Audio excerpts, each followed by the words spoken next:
Hello there. What is going on, everyone? I am going to be talking about Star Wars Shatterpoint today. Some early impressions of the initial gameplay demos. Adepticon was just about 2 weeks ago, and there is a lot of new impressions, a lot of information out about Shatterpoint now, and with that core set being kind of demoed in the convention format space, I wanted to talk to you about some of my gameplay impressions. If you guys aren't already aware, we are doing a massive new giveaway for a Star Wars Shatterpoint core set. So if you want to enter to win a Star Wars Shatterpoint core set in the form of a $165 Amazon gift card, that's going to be running all the way until this releases, all you have to do is be a subscriber and leave a comment on this or one of my videos. It's as simple as that. So make sure you stick around. Again, there's also links in the description below. Discord, you can join our family-friendly Discord. Keep talking about the game too. But I want to hear some of your thoughts on Star Wars Shatterpoint. Also, what's your dream team? We got so many new expansions previewed for Shatterpoint. There's so much coming. It's amazing.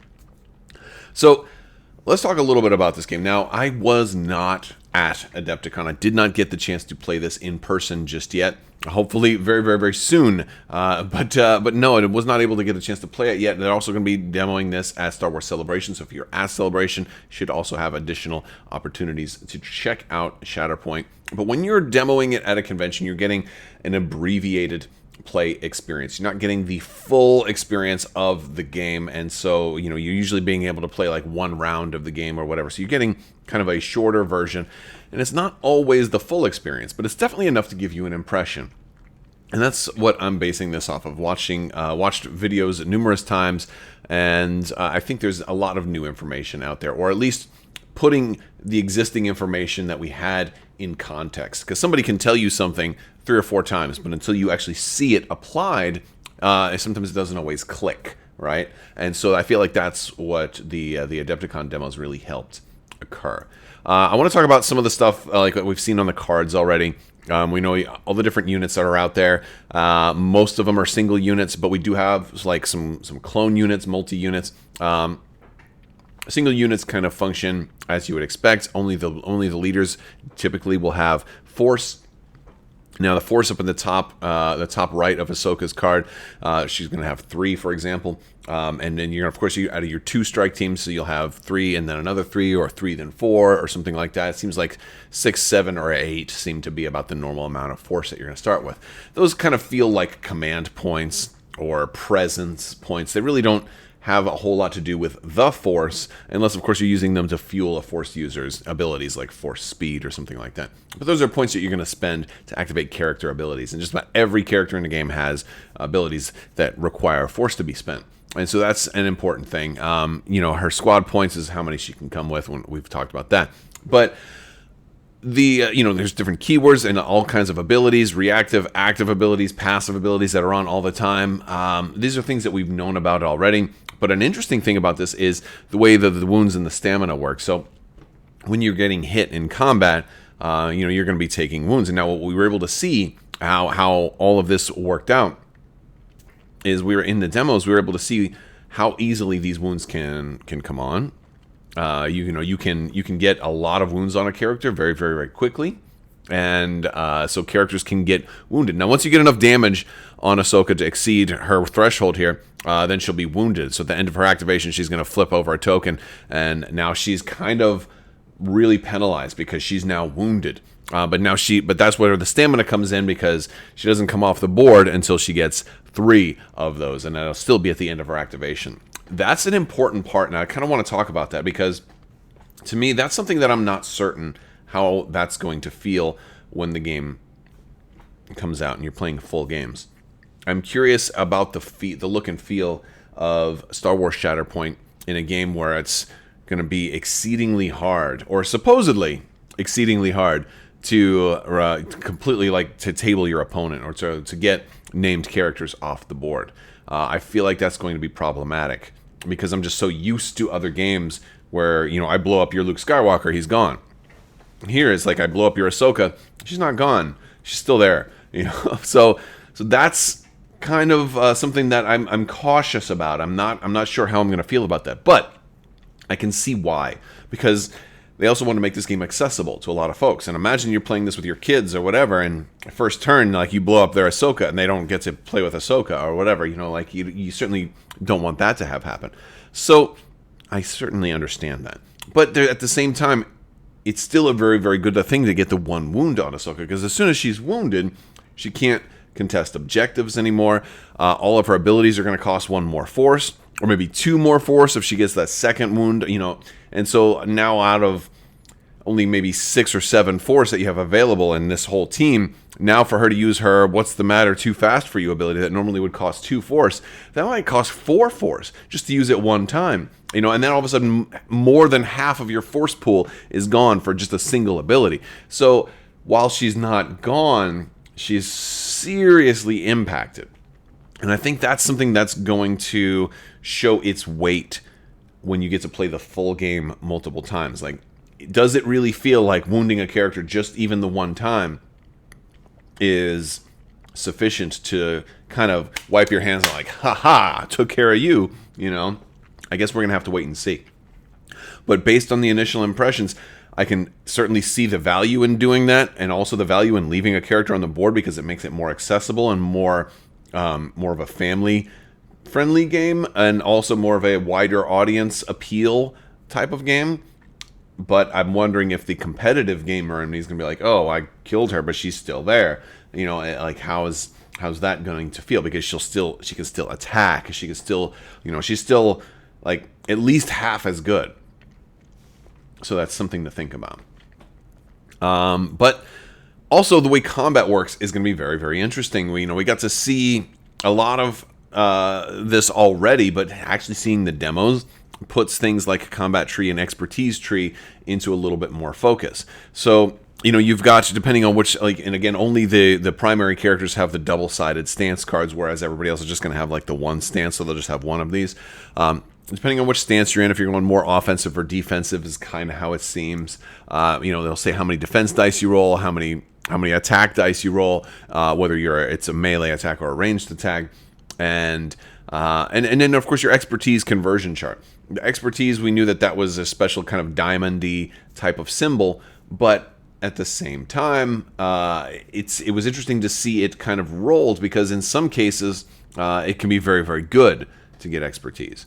But in other cases, it can be kind of bad to get expertise, because you want your hits, you want your hits to go through, because the more hits you get, the farther you can go along this chart. Now, in the case of Ahsoka's, she is only going to need 5 hits to go through to max out her damage. An interesting thing that I think was learned is that if you get more than 5 hits through, like maybe she rolls 7 dice, maybe she rolls 8 dice, because there's an action you can take that gives you like an extra die on your next attack, for example. But let's just say she rolls 7 dice, boom, gets she's able to get 7 hits. And let's say for your defense, you only block 1, and so 6 hits go through. Well, she's only got 5 things on her combat chart here, so her combat tree. And so that 6th damage is just thrown away. That 6th hit goes to waste. And so there's a distinction also between terms like hits and damage and wounds and all of that stuff. So the hits basically just give you paths down this. So you're going to go 1, 2, 3, 4, 5. Boom, done. So you're going to choose top or the bottom if you want more damage. If she's in her Jarkai form, for example, she can get 1, 2, 3, 4, 5, 6, 7, 8, 9 potential damage with only 5 hits. If you take like the top route, or you can get more mobility and movement. It depends which way you want to go. This part is very interesting, because after watching the gameplay, it does feel more like an area control game than a skirmishy combat game to me. I mean, it's probably a good blending of both, but it definitely, the area control aspect of this game is more pronounced than I would have thought, because you're scoring at the end of your turn, so you're going to be scoring frequently. This game is going to move very, very fast, so you're going to need to be making sure you get area control done every turn, and that was pretty interesting. But while you want all those hits to be able to move down your combat tree, your expertise might give you healing, might give you movement, might give you critical hits. But let's say you get 5 expertise, that might only be 3 critical hits. So like out of that's like 5 dice, right? that only gives you 3 hits. And so it's not always a great thing. So it's an interesting way for expertise to be different for every character, and to have a varying value. It seems like for a lot of characters, like 1 is good, but you don't want too many, right? So that's some of my thoughts with that, because expertise can be like, oh, I would rather have hits than expertise. But in other cases, you're like, oh, well, in this case, actually, I'd rather have expertise than hits. And so I think that's weird and interesting, and is going to give each character a little bit of a different feel with the same dice. So I thought that was pretty clever. It was interesting to see how often expertise came out, because expertise, at least one expertise, were rolled in a majority of rolls that I saw. So it's definitely going to be something you're referencing a lot, about the equivalent of Surge in Star Wars Legion, for example.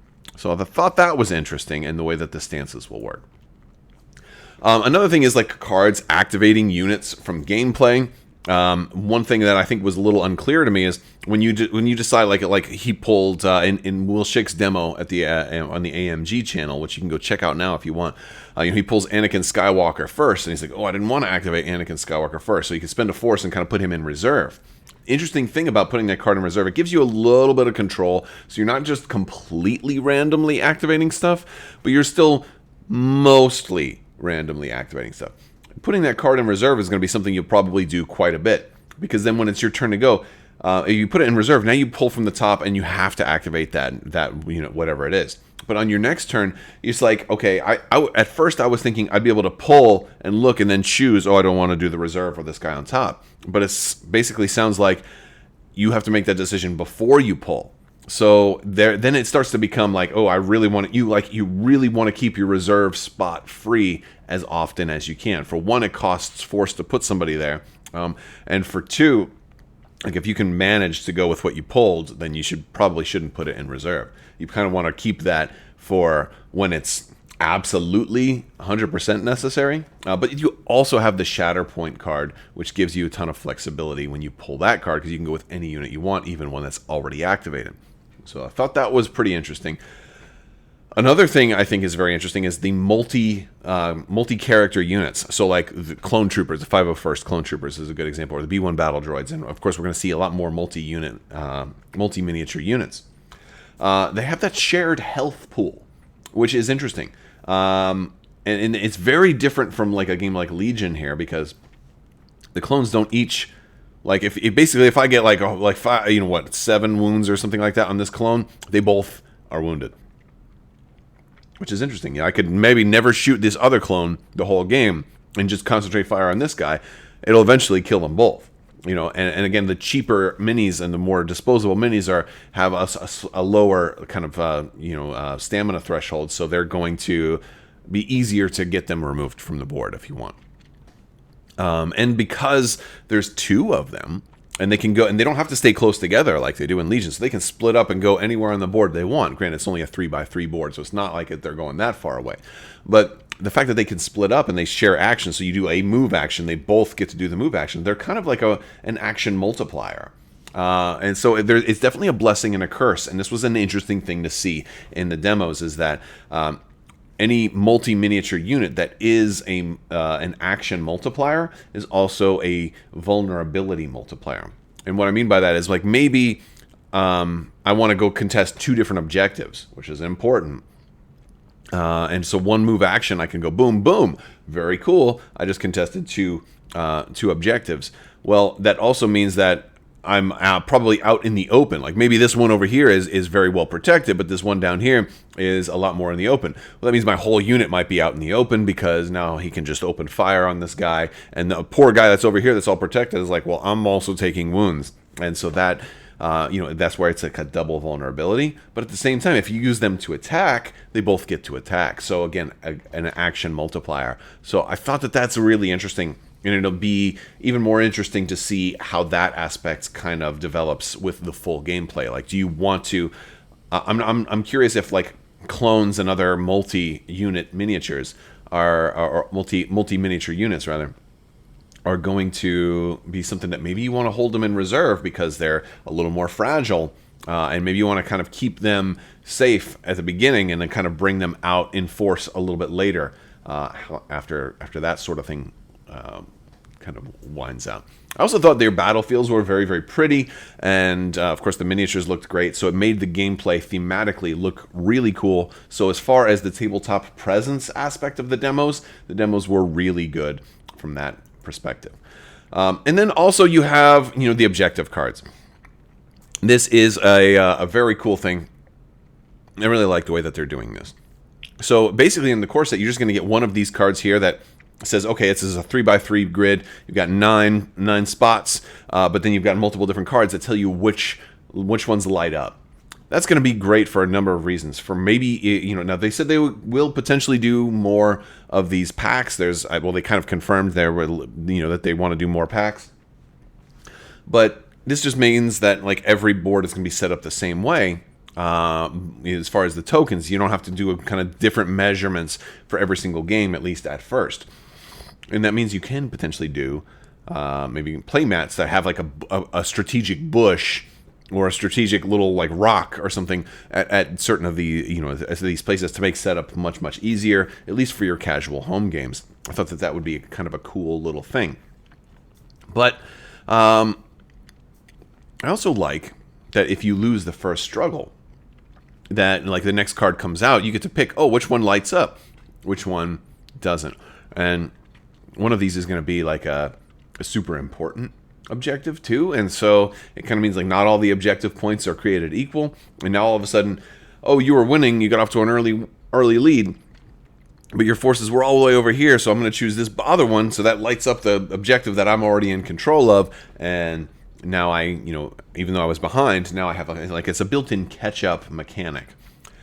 Problem with that is that whoever wins the first struggle, they're probably more likely to lose the second struggle, but then they get their own catch-up mechanic. And so I have a feeling the majority of games are going to go best 2 out of 3, with whoever wins the first one typically winning the first and then third one. That's kind of how I expect most games to flow, but that will take a lot more time in full games, and that's something you can only kind of guess based on the early impressions of like a shorter gameplay demo.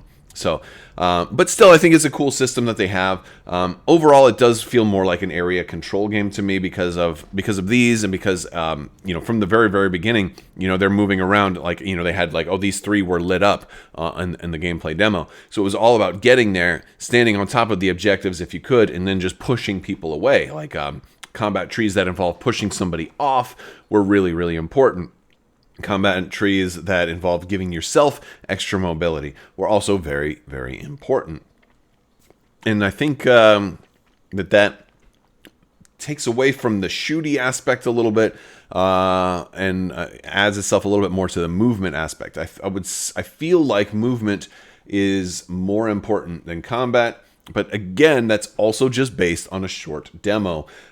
If you're playing, like maybe if you're playing the full game by turn 5, maybe a lot of characters are dead and nobody's contesting objectives. And then and how's it going to feel when like there's only one character left on your team that can even contest? Do you protect them at all costs? And how does gameplay change over the course of like 3 and 4 rounds? And once you've played multiple games and you're learning that strategy, but so is your opponent, these are things that I am kind of, the jury's still out on, but they're things that kind of light up in my head when I watch these demos, and I think, boy, is this going to, it feels like an area control game in the demo, but is it going to feel like an area control game by turn 4? Or is it going to come down to, I've got to wound his guys, I've got to wound his team so they can't score, and is it going to become like, is it going to start out more movement focused and switch to more combat focused? Or is it going to start out more shooty and movement hybrid, and then switch to more like protect, heal? So this way, my last clone troopers don't end up getting wounded, and things like that. Like, how desperate is it going to be on the later turns? I'm really interested to see. So those are some of my thoughts based on the early demos. It looks pretty cool. I'm eager to get more games in, or to actually get some full games in. Again, have not been able to play it yet, but hopefully it's supposed to come out in June, so we're getting closer. we're getting closer. Again, if you want to have a chance to win that giveaway, make sure you stick around, hit that subscribe button, click the bell for alerts so you don't miss out on new videos as they come out. And let me know some of your thoughts down in the comments below. Were you at Adepticon, or are you going to Star Wars Celebration? Have you, or are you expecting to have the opportunity to play Star Wars Shatterpoint? And if not, have you watched the demos and share some of your thoughts? I'd love to hear about it. All right, that's going to do it for today's video. I want to thank you all so much for watching. Big thanks to my patrons. You guys are absolutely amazing and help make this channel possible. I will talk to you later. May the Force be with you. Live long and prosper. Be excellent to each other. Party on, dudes. So say we all. Cowabunga.